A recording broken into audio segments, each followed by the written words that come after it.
মান তারাকা সালাতা মুতাআম্মিদান ফাকাদ কাফারা, যে ব্যক্তি নাকি ইচ্ছাকৃতভাবে এক ওয়াক্ত সালাত কাজা করলো, যে ব্যক্তি ইচ্ছাকৃতভাবে এক ওয়াক্ত সালাত ছেড়ে দিল, আল্লাহ রাসূল সাল্লাল্লাহু আলাইহি সাল্লাম বলছেন ওই ব্যক্তি কাফের হয়ে যায়। আল্লাহ রাসূল সাল্লাল্লাহু আলাইহি সাল্লাম বলছেন যে একজন মুমিন আর কাফেরের মধ্যে পার্থক্য হয়ে এই সালাত, দুইজনের মাঝখানে এভাবে সালাত দাঁড়িয়ে রয়েছে।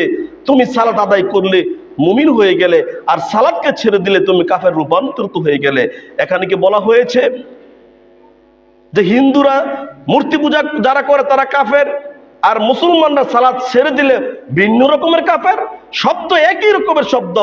একজন হিন্দুদের বেলায় যে শব্দটা ব্যবহার করেছে কোরআন ও হাদিসের ভিতরে, একজন মুসলমানের ঘরে জন্ম নেওয়া সন্তানকেও নামাজ ছেড়ে দেওয়ার কারণে ওই শব্দটা ব্যবহার করা হয়েছে।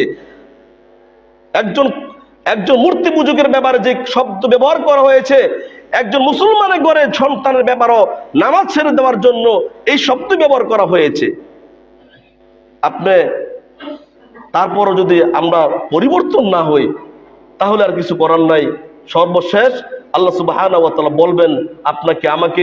আলোচনার শুরুতে যে আয়াতটি পড়েছিলাম, মা সালাকাকুম ফি সাকার, আল্লাহ রাব্বুল আলামিন যে বলবেন তোমরা কেন জাহান্নামে আসছো, তারা বলবে মা সালাকাকুম ফি সাকার ক্বালু লাম নাকুম মিনাল মুসাল্লিন, দুনিয়াতে আমরা মুসল্লি ছিলাম না।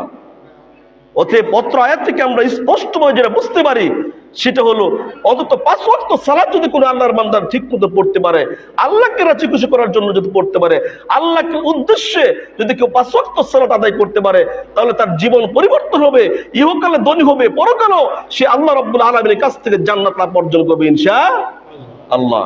কারণ আল্লাহ সুবহানাহু ওয়া তাআলা বললেন তুমি কেন জাহান্নামে আসলা?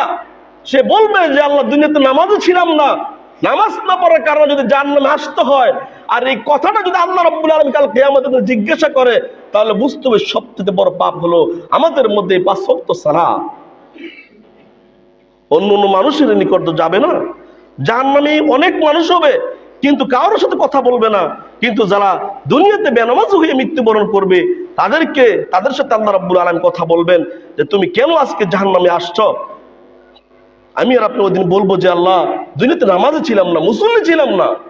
কাজেই এই আয়াত থেকে আমরা বুঝতে পারি না যে একজন মানুষ যদি 5 ওয়াক্ত সালাত আদায় করে, তার জন্য একটা প্লাস পয়েন্ট রয়েছে জান্নাতে যাওয়ার, তার জন্য একটা প্লাস পয়েন্ট রয়েছে জান্নাতে যাওয়ার। কাজেই আসুন আমরা যেন 5 ওয়াক্ত সালাত জামাতবদ্ধভাবে আদায় করতে পারি। আল্লাহ সুবহানাহু ওয়া তাআলা সেই তৌফিক দান করে, আল্লাহুম্মা আমিন। আরেকটি বিষয় সংক্ষিপ্তভাবে 5 মিনিটের ভিতরে সমাপ্ত করব ইনশাআল্লাহ, যে কিয়ামতের পূর্ব লক্ষণ